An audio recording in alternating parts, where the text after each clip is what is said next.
এই দৃশ্যটা হলো শেরপুর জেলার নালিতাবাড়ী উপজেলার বাতকুচি টিলাপাড়া গ্রামে। দিনে দুপুরেই এরকম পাল ধরে হাতি উঠে পড়ে প্রত্যেকটা বাড়ি ঘরে। আগে দেখেছি শুধু রাতের বেলায় হাতি আসতো পাহাড়ি অঞ্চলের গ্রামগুলোতে, আর এখন দিনের বেলায় যে কোনো সময় যে কোনো মুহূর্তে প্রত্যেকটা বাড়ি করে হামলা করে পাহাড়ি বন্য হাতি। হাতির অত্যাচারের কারণে এখানকার অনেক মানুষই ঘর বাড়ি ছাড়া আছে। যদি আমি যেখানে দাঁড়িয়ে আছি এটা হলো পুরোটাই গ্রাম, মানে উপাসে চারপাশে কিন্তু ঘর বাড়ি ছিল। এখানে গারদ থেকে শুরু করে মুসলিম সব ধরনের লোকের বসবাস ছিল এখানে। আজকে হাতির অত্যাচারে তারা সবাই ঘর বাড়ি ছাড়া। যাকে দেখতে পাচ্ছেন সে কিন্তু একজন বুবা মানুষ। হাতির অত্যাচারে হাতি নাকি এই অঞ্চলের সব প্রত্যেকটা বাড়ি ঘরের ধান চাল সবকিছু খেয়ে ফেলছে, তার জন্যই সে কিন্তু এরকম ভাবে আহাজারি করছে।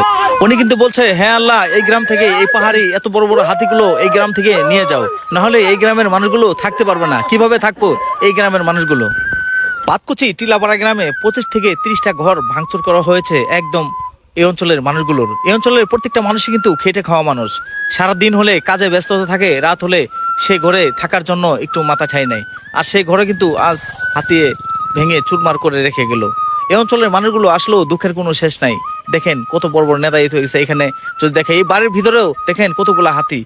এই পাহাড়ি হাতিগুলো একতই রাগন্তিত, যা তাদের সামনেও যাওয়া যায় না, যে কোনো মুহূর্তে করতে পারে আক্রমণ। তাই আমরা দূর থেকে আপনাদেরকে একটু দেখানোর চেষ্টা করছি। এই দেখেন, এটা কিন্তু একটা বাড়ির সাইডে। এখানে কিন্তু কাঁঠাল গাছ থেকে শুরু করে আম গাছ, এখানে কিন্তু সব ধরনের গাছই ছিল। হাতি কিন্তু ভেঙে ফেলছে সবগুলাই। আর যদি দেখো ওইখানে কিন্তু এই যে এটাও কিন্তু একটা বাড়ি। দেখেন এই বাড়ি কিন্তু গতকালকে রাত্রে ভেঙে ফেলছে। এখানে যা কিছু আসলে এটাও ঘরে কিন্তু ভেঙে ফেলছে। ওই পাশে একটা মাটির দেলান ছিল, সেটাও কিন্তু ভেঙে ফেলছে। যদি দেখাই আপনাদেরকে, দেখেন কাঁঠাল গাছটা কিভাবে ভাঙার জন্য চেষ্টা করছে। ওইখানে কিন্তু একটা মাটির দেলানো আছে, সেটাও কিন্তু দেখবেন যে কিভাবে ভাঙে। ওই বাড়ির সামনে উঠানের ভিতরেও কিন্তু 20 থেকে 30টা হাতি দাঁড়িয়ে আছে, কিভাবে ওনারাও সবটি একত্রভাবে হবে। এটা কিন্তু দিনের দুপুর 2টার বেলার দৃশ্য। এই অঞ্চলের মানুষগুলোর দুঃখের নেই কোনো শেষ। বাড়ি ভিটা থাকতেও থাকতে পারতেছে না সেই বাড়ি ভিটাতে। স্ত্রী সন্তান বাচ্চা কাচ্চা নিয়ে কোথায় থাকবে, নেই তাদের মাথা গুজার ঠাই। সারাদিন মাঠে কাজ করার পর রাতে ঘরে শোবে, তারও নেই কোনো নিশ্চয়তা কখন জানি বাড়িতে হামলা করে পাহাড়ি বন্য হাতি।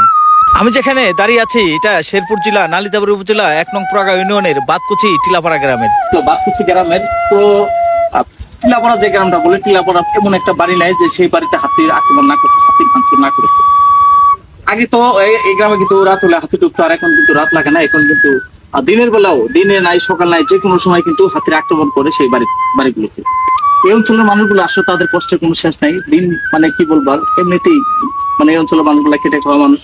সারাদিন মাঠে কাজ করার পরও রাত হলে যে একটু বিছানায় শুবে, ঘরে শুবে, তাদের জন্য সেই ব্যবস্থা নাই। ছোট ছোট বাল বাচ্চা নিয়ে কোথায় থাকবে, কি করবে, কার বাড়িতে যাবে, আসলেও তাদেরকে সান্ত্বনা দেওয়ার মতো আমাদের আশা নেই। আমরা দেখেছি যে বিভিন্ন জায়গায় একটু বন্যা হলে একটু হলে নানান ধরনের তাদের পাশে মানুষ দাঁড়ায়। আমি মনে করি তাদের চেতেও, বন্যা মানে কবলিত মানুষের চেতেও এই এলাকার মানুষগুলো ক্ষতিগ্রস্ত বেশি। তাদের বাড়ি ঘর ভেঙে ফেলা হয়েছে। যদিও কেউ 2-4-5-10 কাঠা জমি আবাদ করে, সেই ধানটুকুও কিন্তু হাতি খেয়ে গেছে।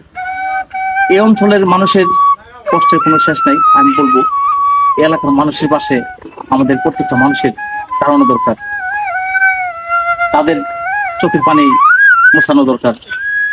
কারণ বাড়ি ভিটা থাকার সত্ত্বেও সেই বাড়ি ভিটাতে থাকতে পারতেছে না, এরকম তাদের কষ্ট।